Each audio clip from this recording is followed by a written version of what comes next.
We're used to this. So is it everybody Facebook? Or Yeah, no, it's everybody. I mean, Ami asked me to do it, so. More people learning Torah. Okay, my friends, we're going to learn some Gemara tonight. We are going to learn some Gemara tonight. We are going to learn about burning the mitzvah oil. The mitzvah oil. Well, for Chanukah, that's a good question. So, the Gemara that we're learning is about Chanukah, right? That's what this Gemara is about. And we talked about kindling the menorah, how you should, how you shouldn't, what should and should not be done in the performance of this mitzvah, where it should be lit, when it should be lit. All these things have been discussed. Now, a long time ago, when we started this whole series, we began the story of Chanukah by first discussing the concept of not the Chanukah menorah, The oil. Neirot Shabbat. We started off by talking about Neirot Shabbat. That's why this is kind of put into Masechet Shabbat. That's the connection to Masechet Shabbat. Chanukah and Shabbat are really not connected, per se. Chanukah is for 8 days. You can have either 1 or 2 Shabbatot in a Chanukah, but it's not really connected to the mitzvah of Shabbat. In fact, the Neirot, the candles, the flames, the lamps of Chanukah are vastly different from the candles or lamps that we kindle for Shabbat. In fact, they're totally opposite. When it comes to the Shabbat candles, the purpose is we should be able to use its light. We should benefit from its light. When it comes to the Chanukah candles, ein lanu rishut, we have no permission lishtamesh ben, to use them. So actually, they're polar opposites. How then do they end up together? How do they become these strange bedfellows, Shabbat candles and Chanukah candles? The answer is, they're both candles. They're both lamps. And since it's the only 2 mitzvahs that we have to kindle, a yahrzeit candle is not a mitzvah. So these 2 mitzvahs get put one next to the other. All right. Now, when we started this whole discussion, because we were talking about the idea of what you may or may not use for Shabbos candles, we drew a distinction, a difference between what you can use for the Chanukah menorah, which may not be good for Shabbos. We talked about different kinds of fuel which would not be effective, which would not be useful on Shabbat because we may end up violating the Shabbat when we use such fuel. But for Chanukah, it wouldn't present a problem at all. Now the Gemara, on the surface, rather oddly, interjects this layered discussion of Chanukah and gives us a throwback Thursday. We're going to talk about something we haven't discussed for the longest time, since the beginning of the Sugya. The whole series began with a discussion of different kinds of fuel, and we learned in the Mishnah, we're on the bottom of Daf Chav Gimel Amud Beis, page 23, side 2, and the Gemara gives us a quote. And the quote is V'lei b'shemen sreifa, that the Shabbat candles, or the Shabbat lamps, cannot be lit with oil that is burnt. Shemen sreifa. What does burnt oil look like? What is burnt oil? It's normally discolored. It's discolored? Who cares what color oil is? No, but it's... You know the story? This lady went to buy a pulka, some chicken, and she said to the butcher, "This pulka is broken. I want a discount." He said, "Lady, you want to make chicken soup or you want to dance with the chicken?" Who cares if the pulka is broken? I care if the oil is discolored. What do you mean burnt oil? What do you mean burnt oil? Oil burns. That's what oil does. Oil burns. Burnt oil isn't oil anymore. It's gone. And if it's there, it's not burnt. What does Shemen Sreifa? Why would that be an issue? That's how the Gemara introduced the discussion. My Shemen Sreifa. What is burnt oil? What is this oil that's contraband, that's prohibited for use? 23b3. Okay. So the Gemara now clarifies. My Shemen Sreifa. Amar Rabba said, Shemen shel teruma shenitma.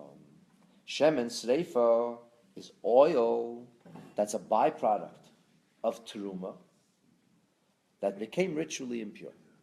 So let me give you a little bit of background. Some of you know about this, some of you may not remember, or some of you maybe never heard of it. Just give you a quick background there so we should be able to appreciate what the Gemara is saying. Because the Gemara introduces a whole range of topics, and unless you have the background, you're not going to understand what's going on. So it all begins with a land that's called Eretz Yisrael, the Holy Land. What makes a land holy? It's got soil like any other soil, dirt like any other dirt. What makes it sacred? And the answer is, Hashem says this land is holy, and therefore the food that grows there has a special designation, because the land is holy. So food that grows out of sacred soil is also sacred. And we know when things are sacred, things are holy, we're not supposed to use it. Think about the Chanukah menorah. Hanerot halalu kodeshem. These lamps, these flames are holy. In lana rishush lishtamek them. We can't use them. We have that. It's holy, sacred. So what do? So the Torah says, you take this holy produce, you separate a small amount of it, and it becomes like a homeopathic transformation. We take all the holiness and we kind of have it dwell or reside on a small portion of a large crop. So that small portion becomes super holy. And regular people can't eat it. And it's called teruma, because the word teruma comes from the terminology to lift, to elevate, to separate. What are you going to do with this holy food? There is a special tribe of Jews, and they're called Kohanim. Not really a tribe, like a subsection of a tribe, a family. And we say it in our Al Hanisim prayer on Chanukah. We say Al Yedei Kohanecha HaKadoshim. So there's a certain holiness that a Kohen possesses.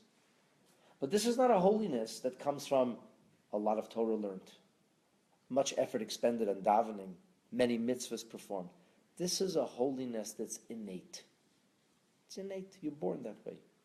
Either you have it or you don't. It's inherent. It's inherent. That's correct. Now this inherent holiness allows you to do certain things that other Jewish people cannot do. For example, where's the holiest place on planet Earth? Jerusalem. Very good. That's the holiest city. And what's the holiest part of Jerusalem? The Temple Mount. And when the Beis Hamikdash is built, then the Temple Mount ground is fully activated. And when the Temple Mount ground is fully activated, what happens then? Then we have a holy, sacred space. And in the holy, sacred space, not everybody's supposed to go. Who's permitted to go? Kohanim. Why are they permitted to go there? Because they're doing holy things. And then there's the holiest of the holiest. Kodesh HaKadoshim. Who goes there? The holiest of the Kohanim. When does he go there? On the holiest day of the year. Now, when the Jewish people would come to the Beit HaMikdash, it would afford them many opportunities to nurture a more profound relationship with God. And the primary vehicle of convention for this deeper, more profound relationship was known as korbanot, which is very badly translated as sacrifices. It's a really bad translation. Sacrifice is a Greek word, and it has nothing to do with korbanot, because a korban is a Hebrew word that comes from the terminology of kiruv, of closeness. The korban is an act of closeness, nurturing, cultivating closeness with Hashem. So the korban, on a technical level, looks like a Greek sacrifice. That's what people call it, a sacrifice, but it's really an offering. It's an offering of closeness. And this offering that nurtures closeness, there's something called a korban ola. Ola means it ascends entirely. It's consumed on the altar. And then there's other kinds of korbanot. So why would a Jew bring a korban? To be close. Why suddenly does he have to try and be closer? Because he became far. So that's called a korban chatas. That's called a sin offering. So the sin offering says, I became distanced. Because I became distanced, I now want to cultivate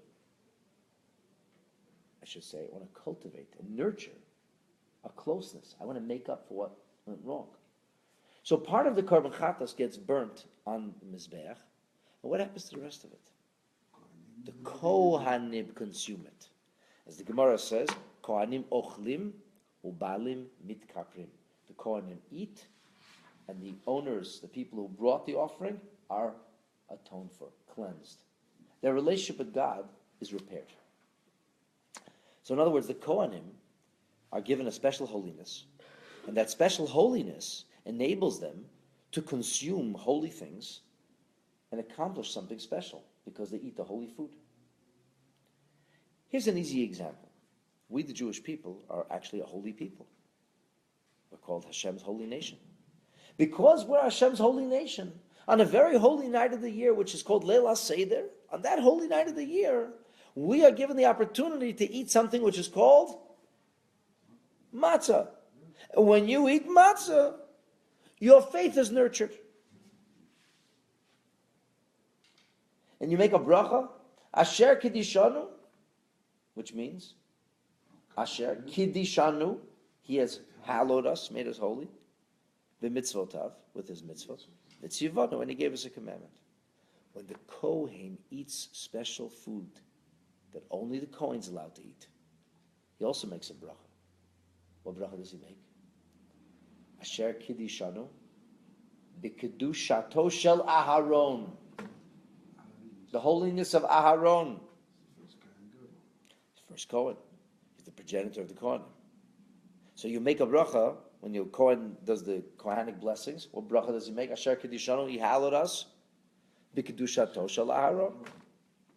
So now you understand that the Kohen is given a special holiness, which means he's able to eat things which are very holy. And when the Kohen eats things which are very holy, what happens? Something special happens. Something good happens. Like when you do a mitzvah, something good happens.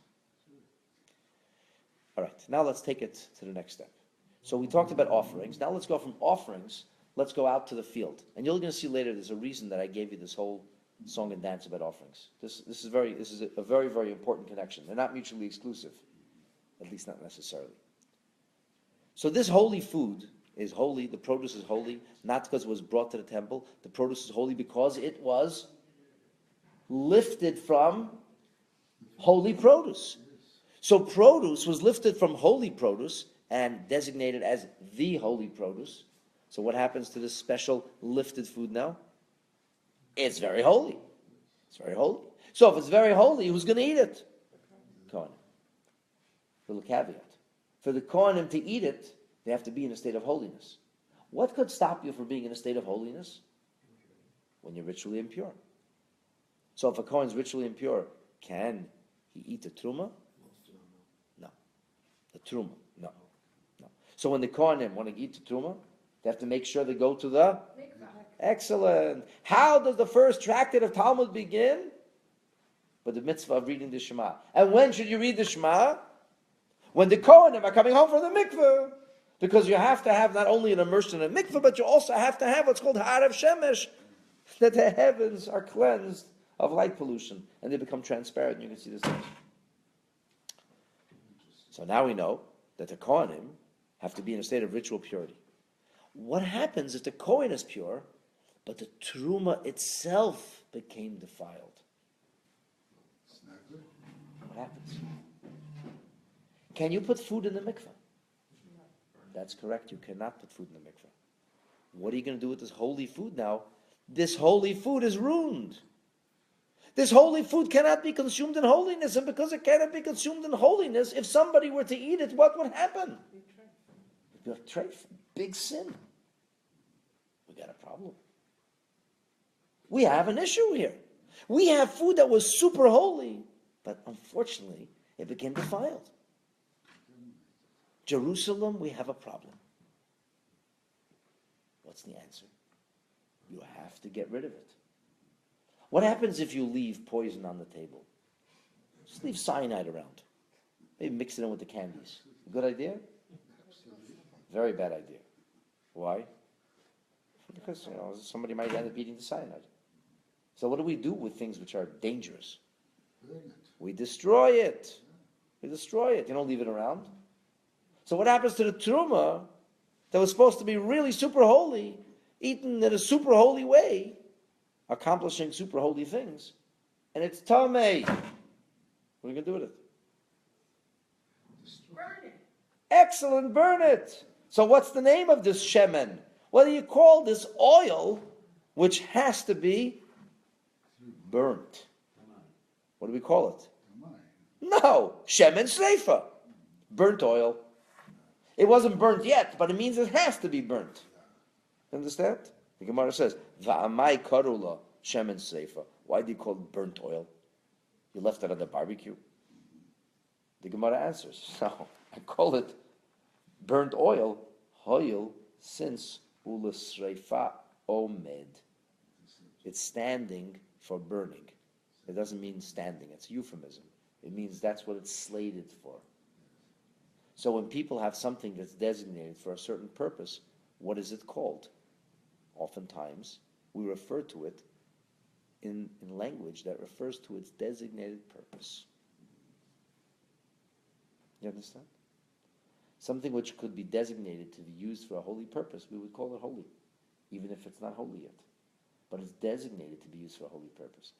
This is designated. It's not even just designated. We have nothing else to do with it. It's slated for destruction. Because it's slated for destruction, what would we call it? Burnt? Destroyed? Sometimes people in an office, they go through the office and they go through files. You have to keep them for like 5 years, I think, or 3 years, or how long do you keep your files for? But the files, 5 years? A lot of times files have confidential information. IT, important stuff. So what do you do with all this information? What do you do with all these old files? Shred it. The whole business now is shredding, the shredding business. So when people put things in a box for shredding, what do they call it? That paper is called shredded. Shredded. It's not shredded yet. Well, it's designated to be shredded. That's what the Gemara is saying. It's very simple. That's why it's called shemen sleifa. Doesn't that make sense? Okay. Excuse me. So now we know why it's called shemen sleifa. Okay. Now that we've established what shemen sleifa is, what's the next question we're probably going to ask? Why can't you use it on Shabbos? Aren't you burning it? Aren't you burning it? Your Shabbos candles are as holy as your Chanukah candles. You know, what you're saying is really cool. You're talking about Shabbos candles and Chanukah candles, and you should know that there is an opinion that the reason that we interject with this on the surface, totally off the track gemara, is because the same would actually apply to Chanukah candles as well. But that's not the point. Chanukah candles burn, and Shabbos candles burn. And when they finish burning, what's left? Nothing. Awek, ashes. So what's wrong with using something which is designated to be burnt? What's wrong with using that for Shabbos candles, which get burnt? No, the thing is, you What's the difference? In the end, they all come out to the same place. They all end up burnt. using the one mitzvah against the other one. Now we got a mitzvah. A mitzvah. I got to get rid of it. It's a mitzvah. It's a technicality. Why don't you give the tamei meat to somebody to eat? You don't want to waste the meat. No, I can't give the tamei meat to somebody to eat because that would be a sin for him to eat it. Maybe the same thing with the Well, the mitzvah is to burn it. What's wrong with that? The mitzvah is to burn a candle on Shabbos. It doesn't mean that the mitzvah is when you're talking about burning the tamei oil, you're getting rid of it, you're disposing it, not using it to light your house on Shabbos, which is a holy act. Right. Difference. So you're assuming that the burning of the shemen sreifa has to be an act of destruction that we don't benefit from. Which I will ask you, who says? Doesn't That's a big chiddush. That's a big novelty. All I would say is the reason I have to burn it is so nobody should eat it. Who cares how it gets burnt? You have no benefit out of it. Who cares if I get benefit? As long as it's burning. The main thing is it's gone. So this is the question. The Gemara says, Shabbos, my time alone. Okay, so now I get it. I know why it's called burnt oil. I understand that it has to be burnt. I get all this. So why can't I use it on Shabbos? So the Gemara answers, I'll tell you why. Mitoich shemitzvah alav levarei, because it's a mitzvah to burn it. Shema yata. Maybe he's going to bend or move or try to adjust the wick. This is a problem. What's the problem with Shema yata? What's the problem with tilting the wicks? On Shabbos, you're not allowed to cause combustion. So even if something is burning, but you adjust it so that the fire becomes a little bigger, you would be guilty of burning something on Shabbos. Not permitted. Not permitted. But the Gemara is saying something very deep here. Mitoich shemitzvah alav levare, because it's a mitzvah to burn it. The gzeira, the concern is shema yata. Maybe you'll tilt it, but you'll tilt it because you want it to be burnt faster. Now let me tell you a little secret. I'll fill you into some background here. In the Rishonim, there's a discussion about the burning of this oil. If it's actually a mitzvah in and of itself, or as long as we end up with ashes, we're fine. An obvious distinction would be, what if I find a different way to get rid of it? What if I pour it down the drain? Would that be okay? Or does it have to be burnt? Let me talk to you about an example you're all familiar with. What do we as Jews burn? We do this every year, annually. We burn something. Chametz. Chametz. There's a discussion if the chametz has to actually be burnt, or if the chametz can just be disposed of. The halacha is that the chametz can be disposed of. So why do we burn chametz in Erev Pesach? To make sure that it's gone. It's a custom. It's a custom. The Minchas Chinuch actually has a very big chiddush. He says, since the mitzvah of destroying the chametz only comes after noon passes, you should leave a little bit of chametz to noon and then burn it. But nobody does what Minchas Chinuch says. We all burn our chametz before noon arrives. In other words, before there's an active mitzvah to destroy it. None of us ever actively fulfill the mitzvah of burning chametz. Hopefully we don't. Why? Because it's not about burning chametz. It's about getting rid of the chametz. Understand? As long as it's not there anymore, I'm fine. The point is, a Jew is not allowed to own chametz on Pesach. I don't care if you burn it. I don't care if you put it on acid. I don't care if you toss it into the Pacific. It doesn't make a difference to me how you got rid of it. The point is, it should be ownerless. I shouldn't own chametz. There's an opinion of Rabbi Yehuda that says you do have to burn it. We don't follow that. What do we do on Erev Shabbat, which is Erev Pesach? Which happens on occasion. What do? We flush the chametz down the toilet. That's what we do. We get rid of it a different way. But the question then comes, and this is why I started giving you this whole story of the Beis HaMikdash. What happens when a korban, when meat from an offering becomes defiled or expires? What happens? It's a mitzvah to burn it. It's a mitzvah to burn it. You cannot get rid of it. You have to burn it. And the question then becomes, since the holiness of the Kohen, who is ordained to eat holy foodstuff, there's a link between offerings in Beis HaMikdash and truma that comes from produce or grain of Eretz Yisrael. So then, just like you say that the offering, once its time is expired or becomes defiled, should be burnt, maybe there's a mitzvah to burn this as well. Now, if it's a mitzvah, we're going to go along with this idea that is the opinion of the Gemara now. The Gemara's the opinion of of Rabbah, who says that the reason you can't use it on Shabbos is because Shema Yata, that Rabbah will hold that it's an actual mitzvah to do. Now, Jewish people are very funny people. Very funny people. Sometimes they don't do what Hashem wants. Sometimes they ignore what Hashem wants. All of us are guilty of this sometimes.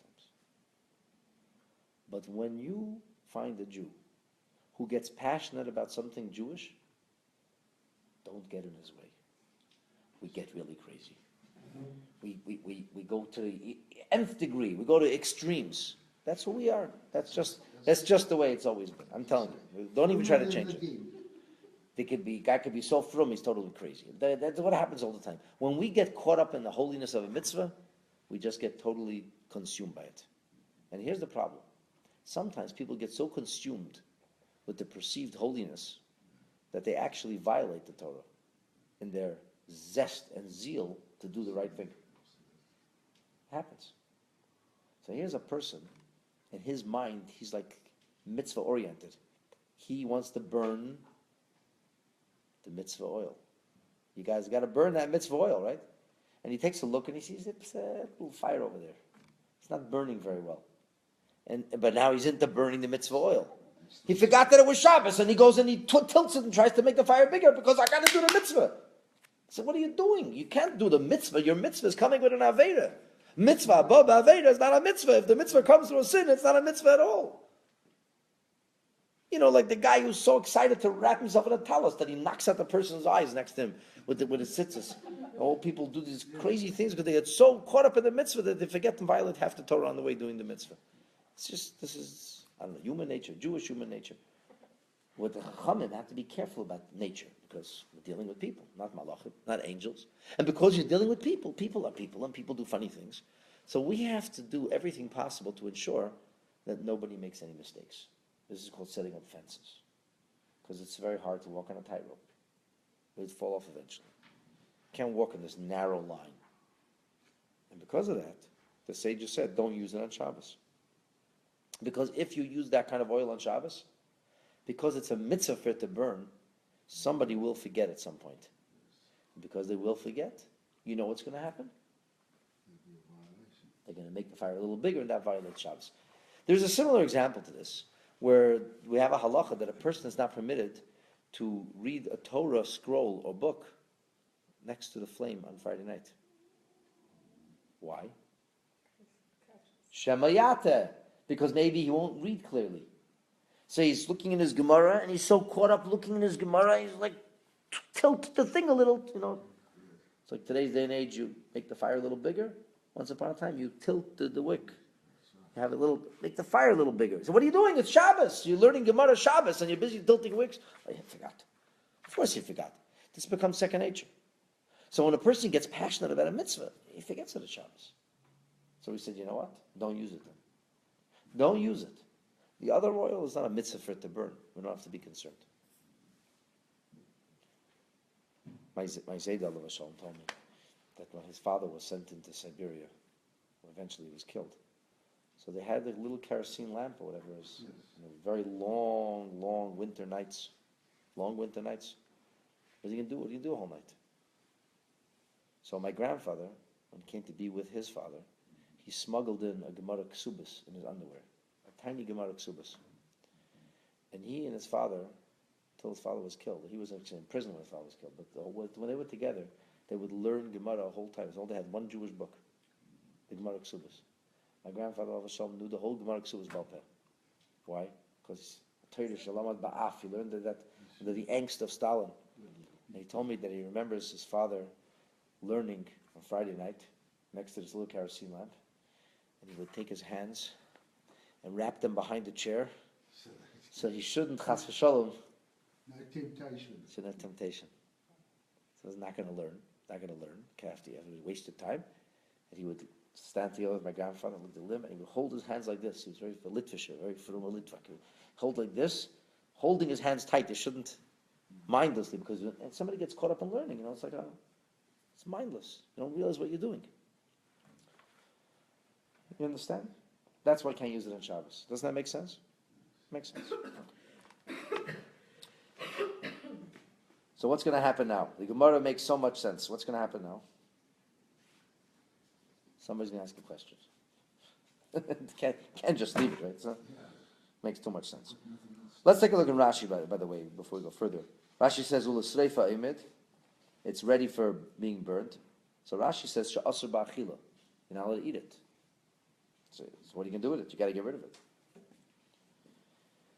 Mitzvah olav levare, it's a mitzvah to burn it. Dilma asi be'lidei takala da'achila. Maybe you'll end up eating it. Now from Rashi, it doesn't seem like what I told you. It doesn't seem like it's actually a mitzvah. But from Rabbeinu Parachia, it does. Rabbeinu Parachia learns differently. From Rashi, it seems it's not a mitzvah. Rashi seems the mitzvah is to make sure you don't do the wrong thing. But others maintain there might actually be a real mitzvah over here. But even a mitzvah, a rabbinic mitzvah, is also a mitzvah. Shema yata, kadeshi is bayramar. It should burn more quickly. Oh, Marle Abaye. So Abaye says to his teacher Rabbe, he says, teacher, Ela meyato, if so, b'yomtiv lishteri, it should be permissible on Yom Tov. Why should it be permissible on Yom Tov? No. Well, why no? Because human nature is really has got no control of certain things, and you'll start using it for Shabbos, not thinking. Very good. What you're saying is actually correct, and the Gemara is going to answer it. It's called loy plug. We can't make distinctions. You know what the most famous example of can't make distinctions is? When do we make a bracha? Before we do a mitzvah or after we do a mitzvah? Before. Now tell me a mitzvah, specifically you, the ladies, tell me a mitzvah that you first do the action and then make a bracha. Lighting candles. Why? Because once you say a bracha, you say Asher Kedishanu with Seis, if you mention a formula, a prayerful formula of Shabbos, guess what? It's Shabbos. You can't light candles when it's Shabbos. It doesn't work anymore. So what do? So therefore you go like this. I don't want to see the candles. Don't look at it. Cover your eyes. Then you make a bracha. Then I'm using. So the action of lighting the candles has to precede it, but at least I cover the light. So 1 second. Simple question. That's a problem for Shabbos. But on Yom Tov, you're allowed to light candles. So on Yom Tov, you should do it right. First make the bracha, lahadlik ner shel Yom Tov, and then light the candle. The Prisha, one of the commentaries on the Torah, his wife asked him the question. She was a lamdonis, a learned woman. She said, doesn't make any sense. It gets back to habit. Oh, so what did he tell her? Shabbos candles, Yom Tov candles. Candles are candles. Holy candles are holy candles. Once you start making a bracha before and then lighting it on Yom Tov, somebody will end up doing it on Shabbos also. That's what human nature is all about. It's called old paradigms. We get stuck into a paradigm. Once you get used to something, it's very hard to break us out of the paradigm, which could be a healthy thing sometimes. We get used to doing things which are right. And if you start doing things, well, sometimes it's right this way, sometimes. Very confusing. Well, the thing is, the same thing happens when you go out for an aliyah. The first bracha you should say with your head tilted away from the Sefer Torah. This is true, but what's the connection? Of making the bracha on the Sefer Torah before you enjoy the beauty and the... That is correct, but that's a proof the other way. That's the bracha you make before. Yes. We always make the brachas before. When else don't we make a bracha before, incidentally? When else? When we wash our hands. Yes. Why don't we do it before? Because some of the times when we perform hand washing, we're not allowed to make a bracha yet. Sure, And what's the third time? The third time is immersion in a mikveh. Well, why wouldn't we make a bracha before we go into the mikveh? Biblically speaking, only two kinds of people can make a bracha on the mikveh today, because they actually have a mitzvah. A woman can make a bracha on a mitzvah, and a convert can make a bracha on the mikveh. So, make the bracha before. Well, not so simple. Can a convert make a bracha before? No. He's not Jewish yet. And you How can he say Asher Kedishanu b'Tzeis v'Tzivanu? So first he has to dunk, then he comes out of the mikveh, then he's a Jew. He said, now I can make a bracha. So what taka do they do? A woman immerses once, then she makes a bracha. The convert immerses, then he makes a bracha, and then he immerses a second time. There's a logic to this. Understand? These are the three things that you make a bracha. It's not really connected to any of this, but it's the same idea. Abaya says, "B'yomtiv lishtri." Who says not?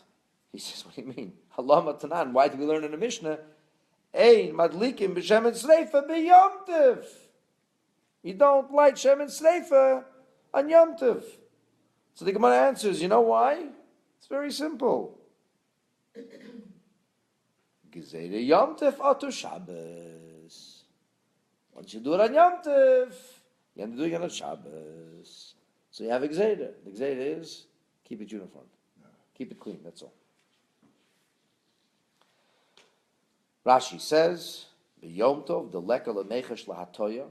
There's nothing wrong with tilting the wick. It's permitted. Lish should be permitted to do that. So he said no.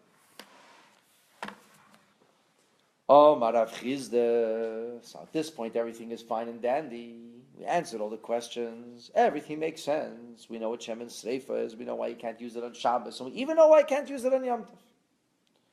Comes Rav Chizda and says, Rav Chizda Amar, L'Shema Yate Lechayshinon. What are you talking about? We have no concern of Shema Yate. No concern. Well, if we have no concern of Shema Yate, meaning lest he tilt, why can't you use this oil and these wicks? Isn't that a no-brainer? Now I want to tell you that when we say Rav Chizda doesn't hold of Shema Yate, it doesn't mean in an absolute fashion. Shema Yate, lest he tilt, is found, generally speaking, in two ways. One way is when we talk about oil which doesn't burn well. It doesn't move up the wick easily, so it sputters. And therefore you constantly have to adjust the wick because you don't have a clean and naturally burning fuel. It's a sputtering fuel. And those kind of fuels or oils you cannot use on Shabbos. You know why? Shema Yate. Rav Chizda agrees then, Shema Yate. But Rav Chizda says, what I'm not worried about is a person violating Shabbos in his zeal to do a mitzvah. I'm not worried about that. And here perhaps, and this is the Shoyim speak about this, it could be that Rav Chizda says, Rav Chizda, it's not really a mitzvah. It's a technicality. I have to get rid of it. If we learn that it's a mitzvah, like Rabbeinu Parachia says, and Rashi even alludes to it, if it's a mitzvah, I might be worried somebody get carried to the mitzvah. There's no mitzvah over here. I don't care how long it takes for it to burn. There's no mitzvah. It should be incinerated, because if it's not incinerated, we have a problem. You have another way to do it, fine, do it your way. You want to dump it into the Atlantic, okay. Understand? So from a Chizda's perspective, and this is not implicit, we're kind of reading into the Gemara. If we are to say, and it's not my idea, this is written, but if we follow the Mefarshim, let's say the Mefarshim, that maybe there's a distinction between whether or not it's a mitzvah to burn the truma. That's the question. The korban for sure is a mitzvah. The Torah says do that. The truma is not. The Torah doesn't say it. The question is it the same kind of thing? The Chachamim, the sages create a mitzvah like burning the korban. In that case, it's a mitzvah. So for the mitzvah, I'm worried somebody gets carried away in the zeal and zest to perform the mitzvah. But if it's not a mitzvah, rather a technicality, just so nobody. So what does he care if it burns? I'm going to violate Shabbos. Why bother thinking that way? You understand? So the Chizda is saying, I don't hold Shema Yate. I don't think anybody would ever come and adjust. It doesn't mean he would never think somebody would come and adjust it. When a person is trying to see something, and the flame is sputtering, of course he might adjust it. But he says it's not a mitzvah. If it's not a mitzvah, why should he adjust it? Okay, well, how do we learn the Mishnah then, according to Rabbi Chizda? We have a problem here now. Because the Mishnah says you can't use it. So the Chizda says the Mishnah is talking about a very narrow circumstance. What's that? The Mishnah is talking about Yom Tov Shechal Lihiyot Erev Shabbos. Yom Tov, so Friday is Yom Tov. If Friday is Yom Tov, when do we light the Shabbat candles? This happens sometimes. We have before Shabbos comes in. Before Shabbos comes in on Friday. on Yom Tov, Yes. on Friday, on Yom Tov. And he says that's the problem is she'ein surfin kodshim b'yom tov. We have a principle: we don't burn sacrificial or sacred offering matter, substances that were defiled. We don't burn that or incinerate that on Yom Tov. Why? Because the fire of Yom Tov is not a fire of destruction; it's a fire that we benefit from. Understand? So here's the problem: there's no problem with it burning on Shabbos. But since Erev Yom Tov, Erev Shabbat is Yom Tov this year, when would you have to light the candles? Erev Shabbat. On Yom Tov still.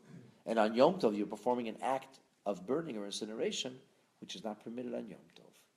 So why is it different from the Shabbos? Because on Shabbos, we didn't light anything.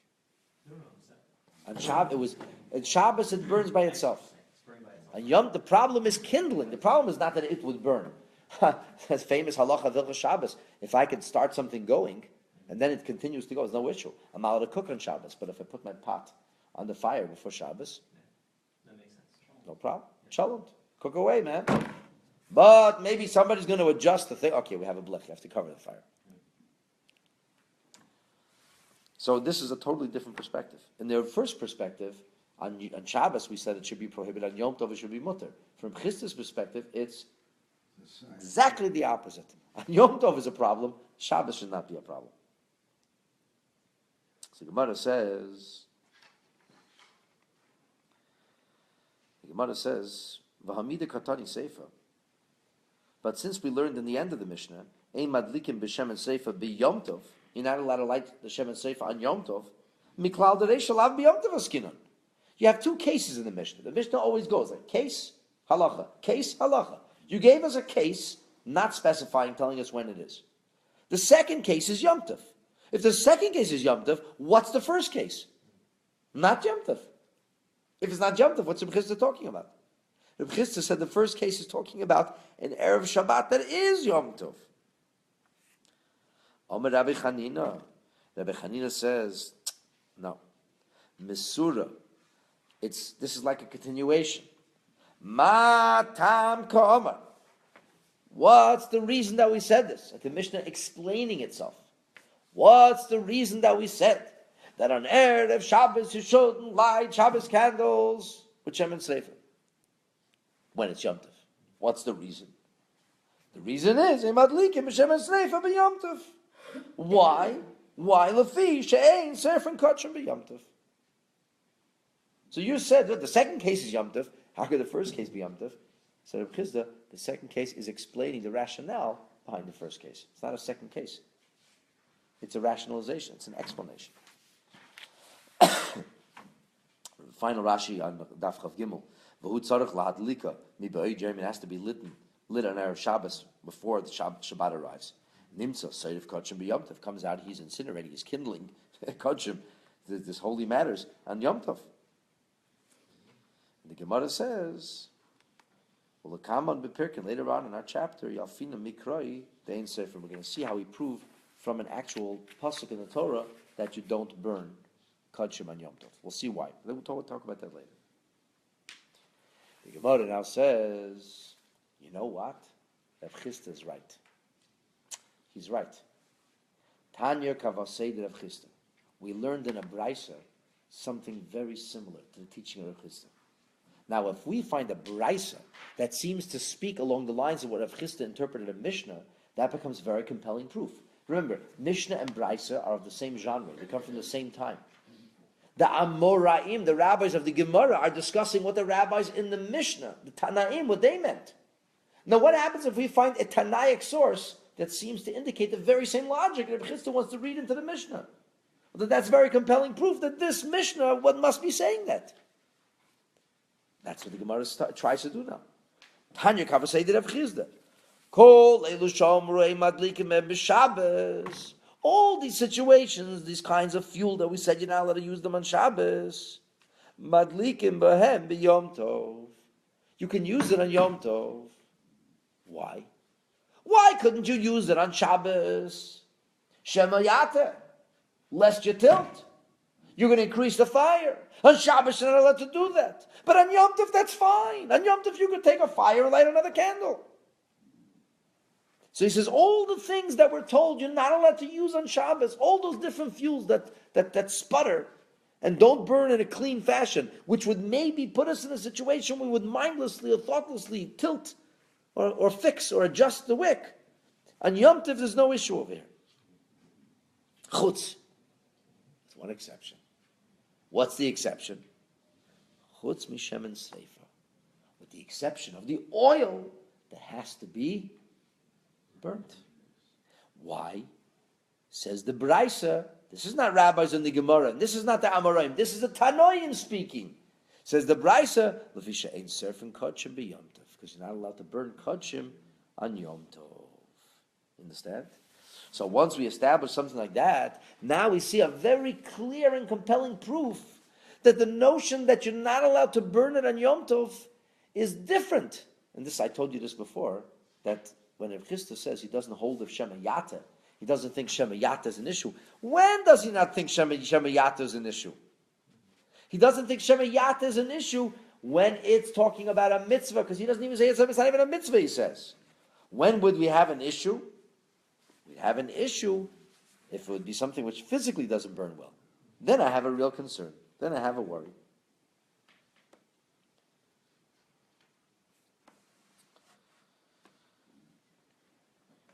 So in general, with regard to the notion that we will make a gezerah, we make a decree, a fence, we have a rule that we don't make a gezerah l'gezerah, a fence for a fence. Because once you start making fences for fences, you're protecting the protective measures. Protective measures are put in place. Now you want to protect the protective? So the rule is ein eisen gezerah l'gezerah. And the question becomes, it seems here, by being worried about mixing up Shabbos and Yom Tov, we're making a gezerah for a gezerah. So the Tosfos talks about this. And Tosfos' answer is, choda gezerah. It's one fence. It's details of the same fence. It's not considered a separate idea. Separate idea would be a separate thing. It's not a separate idea. It's all one basic principle. An example. You're not allowed to eat meat and milk. The Torah says. You're not allowed to cook meat and milk. You're not even allowed to benefit from meat and milk that's cooked. What about poultry? That doesn't say you can't have poultry. It says you can't have meat. So we say, but not really. It's not the same idea. A chicken is not a cow. It's the fence. It's a fence. Ah, very good. Now we have other fences. Like not only you're not allowed to eat meat and milk, which is cooked together, but in fact you're not allowed to take a cold piece of pastrami and a cold piece of cheese and eat it together. Why not? The Torah doesn't say you can't. It's a fence. How about chicken salami? Can you have chicken salami with cheese? No. Why not? Turkey roll and cheese. What's wrong? The turkey. It's a gzeda to a gzeda. It's a fence to a fence. So the answer is it's the same idea. That's the basic idea. When it comes to milk and meat, we have a multi-layered fence. It's not a different fence. It's one fence. And the same thing, we have a fence. It's a big fence. It's a strong fence. It's the same thing when it comes to protecting the integrity of Shabbos and ensuring that people don't mistakenly, unwittingly, unthinkingly violate the Shabbos. We have various fences. But ultimately, all of these fences are all part of the same thing.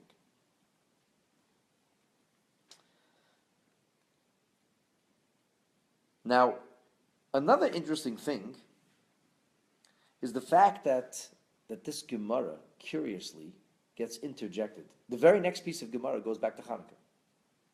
It's a curious thing of how this kind of landed right in the middle. Right? Clearly, there must be some kind of connection between Chanukah and between Shabbos. And some of the Mefarshim say that we would be concerned with the Chanukah menorah on Shabbos. So in other words, yes, it's true. On Chanukah, you could use Shem and Sefer. And incidentally, this is the only thing a Kohen could use today. A Kohen can use Shem and Sefer. Our Kohanim are not certain they're Kohanim. We're certainly not in a state of ritual purity. But if you know for sure you're a Kohen, you're not in a state of ritual purity, you may use Shemen of Truma to light your menorah. But not on Shabbos. Why? Because the mitzvah of burning the olive oil may end up getting you into some serious trouble. Shemayata. And because there's a Shemayata, there's a crossover between Chanukah and between Shabbos, so that's why the Gemara finishes off with this discussion of what seems to be a discussion about Shabbat, but it's really a discussion not only of Shabbat candles, but it's a discussion of Chanukah on Shabbat. The next Gemara will no longer be talking about the mitzvah of lighting the candles. We've concluded the discussion of lighting candles. The next Gemara, the next Sugya, is going to talk about the prayers of Chanukah. We know the prayer is called Al Hanisim. Where do we insert the Al Hanisim? Do we insert the Al Hanisim only in our prayers? Do we insert the Al Hanisim also in the Berchat HaMazon? Do you have to repeat Berchat HaMazon again if you didn't? These are observances of Chanukah. Is it a mitzvah to have a meal on Chanukah? These are discussions. There are other discussions about Chanukah.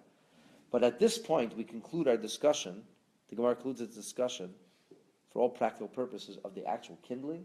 So we went back to the last thing that wasn't discussed, and that is a unique situation where the one thing you wouldn't be able to do is light the Chanukah menorah with this candles, with this oil on Shabbos. And that, my dear friends, is the story of burning the mitzvah oil. Thank you for joining us, and please come back next time.